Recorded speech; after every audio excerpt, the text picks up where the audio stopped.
How many times do you see people make headcanons about people with no basis whatsoever? As someone who is on the autistic spectrum, I find that I can recognize aspects of the spectrum in people, but I really see it in some fictional characters. Many pieces of fiction don't specify if someone is on the spectrum as they are worried they will get things wrong. But this has got better as of late. For example, the main characters in The Adventures of Billy and Mandy and Donatello in Rise of the Teenage Mutant Ninja Turtles. However, there might be characters who are written in a way that presents an autistic character, even if it's not discussed in the story itself. Hi, I'm not a psychologist, but much like how someone might tell you that they could win a fight against a bear even though they've never been in a fight before, I have way too much confidence. Today I'm going to talk about the middle game in the Parappa the Rapper trilogy. Wait, I hear you say, there's only 2 games in the series. Parappa the Rapper 2 was the last one. That is correct, but in between the 2 games there was a title called Jammer Lammy, and to be honest, if you're a fan of the series, you are quite likely to know that that game exists, but to the average consumer, including me back when I first started looking at the series, I thought it was just the 2 games, because the middle one's not really talked about. Anyway, the game takes place between the 2 Parappa games and has characters from the first game in it, including Parappa himself. This game's titular character is a guitar player called Lammy, and I want to talk about her, and the good chance that Lammy is on the autistic spectrum. During the course of the game, Lammy rushes to her first gig with her band Milk Can. Along the way, we see that Lammy keeps getting roped into things because she finds it hard to speak up and has a general lack of confidence. Now, on a base level, she may just appear to be socially anxious. On closer inspection, we can see other factors which imply possible ASD. To start with, we see Lammy for the first time while she's leaving a loud and stimulating film, clutching her stomach and looking down, both in her expression and direction of her gaze. Is she overstimulated? Maybe. We know she is sad about the fact that she doesn't think she's as strong as the film's main character, which I can say as a person with autism who saw a lot of films in the cinema when I was younger. I get it. Regardless of that, what do they do after this? Get their usual meal, as outlined in Um Jammer Lammy now. I will talk about this in the section about that game, but for now, all you need to know is that getting the same meal from the same restaurant is a fixed routine, something quite common to see those on the spectrum following. In the cutscene leading up to stage 1, Lammy is rushing to the stage to perform in her dream. When Lammy sees Chop Chop Master Onion standing on stage as Milk Can's new vocalist with no warning, she is instantly confused, exclaiming, "Now wait a minute, who is that?" She is thrown into a mild panic as there has been a change to the reliable structured band without her knowledge. We also see this in the lead up to the last stage, where Katie runs up to Lammy and shows her that the band has their first gig, which is right around the corner. And Lammy is upset by this being suddenly thrust upon her. Sudden changes to routine and structure can be stressful to those on the spectrum, and Lammy is no different. Now, I know this is a common trope, but Lammy wears the same outfit throughout the game even when going to bed. Her only costume changes are her performance at the actual show at the end of the game and the North American version of her performance in an island, as Chop Chop Master Onion puts it. Showing that Lammy has other clothes means that there is a chance that her consistent outfit is by her own choice. And wearing the same clothes every day can be seen as a routine that she keeps to, and only changes during a different routine, such as playing a concert. During a cutscene, we hear what callers would hear if they call Lammy's phone while she's out. She admits to not being ready for the show, stutters during parts of it, and mentions practicing her solo because it isn't where she wants it to be. Now, I don't know about you, but I don't think it's that neurotypical to ramble about your job and feel insecure when all you really need to do is tell someone to leave a message. Sure, anyone can ramble, but she also sounds rather nervous during a message, presumably because she knows that everyone who calls her will hear the recording and is likely overthinking about what to say as well. She also has a plush which she kisses and takes with her on her trip. Neurotypical people usually stop doing this in their tween years or earlier than that. Based on the fact that Parappa has a driver's license, the cutscene for the third stage in the first Parappa the Rapper game appears to show that they are in Japan, and Lammy has an apartment on her own. We can assume that the characters that we are shown in Parappa the Rapper are at least 18 years old. So Lammy having this behavior is unusual for her age. Yeah, I know that apparently the anime states his age as being younger. The series creators of the games didn't really have involvement in writing on the anime, and so it also appears to take place before the games. So that's not really something that needs to be taken in consideration on this point. Now, when it comes to these unfamiliar situations, Lammy is shown to stutter, be quiet, and get dragged into situations by those that are louder and more outgoing than her. People with autism need more time to process information given to them, and it's possible that things are happening faster than Lammy can react, and so she doesn't know what to say and is being railroaded into situations by these larger, boisterous characters. For example, there is a road closure on Lammy's way to the concert. Moving away through the crowd, she tries to ask if she can make her way past because she's in a hurry, to which the main firefighter, Chief Puddle, shouts, "A hurry? But back off! You're in the way!" After this, amidst the blaring sirens and flashing lights, a woman starts screaming about her baby. All of this causes Lammy to hide behind the blockade as all the sudden, loud and intimidating stimuli gets to her. The more confident, "Please let me through," becomes a meek, "Excuse me," while trying to talk to the firefighter who shouted at her as she still needs to get past despite how scary he seems. After getting past the fire and the shopping centre, Lammy gets on her flight, in the cockpit. The pilot, Captain Fussenpepper, mistakes her for the co-pilot and starts yelling at her as if she's a soldier in the Air Force. Lammy gets very distraught at this man who is red in the face, jumping up and down and yelling at her to fly a plane, something she's never done before. To make matters even more confusing, a control panel keeps dropping on his head, which swaps his loud soldier personality to a dazed and confused man who can't even remember his left from his right, which just adds to Lammy's own confusion. After finishing the flight, Lammy has a meltdown over losing her guitar. Stopping in the middle of the road, she realizes her guitar is missing. She checks her pockets, violently throwing everything out of them, red in the face and overwhelmed with fear. When she realizes that it's on the plane, she drops to the floor and yells at the top of her lungs, "I left it on the plane." Now this brings me on to the use of a guitar. Every stage is only possible because when Lammy is playing a guitar, she has a larger level of confidence, which is shown to us in the first cutscene when having her guitar takes her from a nervous bystander to someone who can beat up bullies larger than her.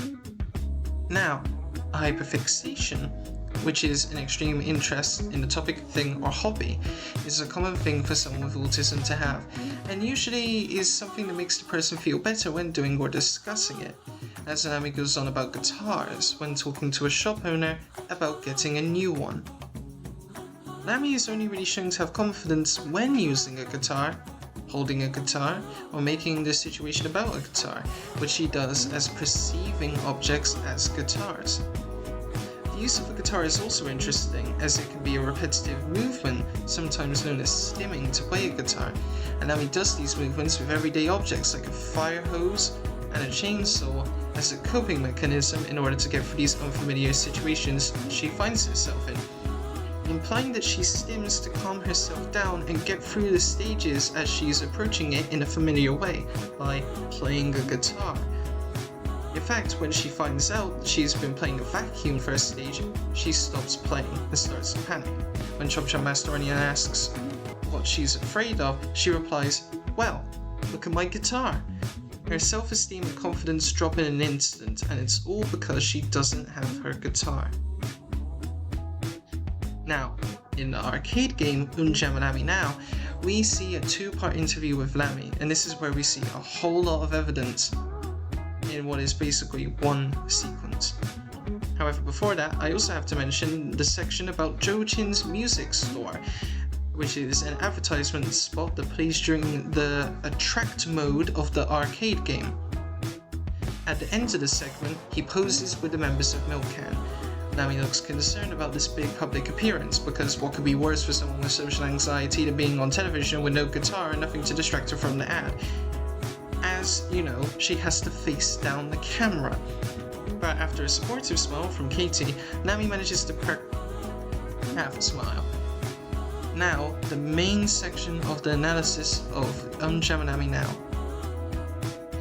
Throughout the interviews, Lammy rarely looks at the camera and stutters and pauses during her answers.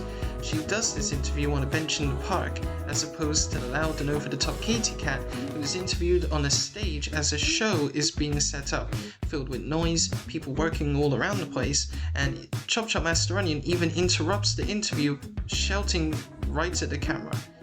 Lammy is in a calm and quiet space for this interview, rather than being in a loud and overstimulating place.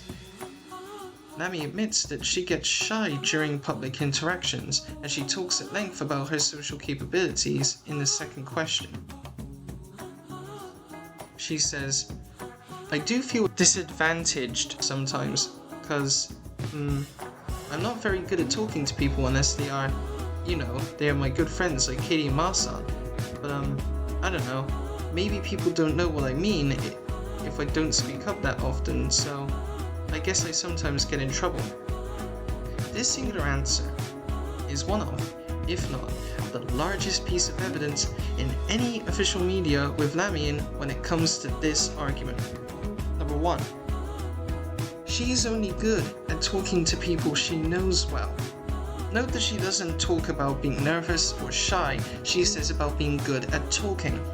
An overall lack of social skills is a very common trait for those on the spectrum, not just social anxiety.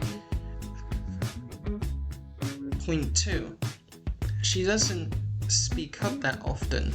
Speaking at too quiet of a volume, or just not knowing what to say in a situation and deciding to say nothing, therefore not speaking up, is something I personally do quite often. Point 3. She sometimes gets in trouble because of her lack of social skills. People who are not aware of autism and are likely neurotypical tend to think that people with autism are intentionally rude and childish, and think that it comes from a lack of parenting or good teaching. Sadly, this is an issue I know all too well, especially in school environments. She talks about not being good at waking up early, which could be caused by low amounts of melatonin, leading to her having an irregular sleep schedule, as her brain isn't making her feel tired naturally. However, this particular point is just speculation, much like the point I made about her reaction to the film. While waiting to answer a question, she looks sad as she looks down at the guitar she is holding in her hands. Now, I get asked if something's wrong all the time while I'm just sat around thinking. I've heard from other people I know who also have autism that this seems to be a thing that happens. Now, this could be down to knowing people who are also anxious or depressed as well, but regardless of what thing directly causes this, it seems to be common with autistic people. During this part where she's thinking about how to answer the question she's been asked, we see her holding her confidence-giving guitar until she has the answer and the confidence to put her guitar away to the side. The answer brings up her good big meal she always has. A hamburger, fries, and a soft drink. There is a common trend of those who have autism tending to eat plain or beige foods, and a hamburger, fries, and a soft drink is the most plain thing you could get from a place that sells burgers, unless they sell chicken nuggets or something similar there.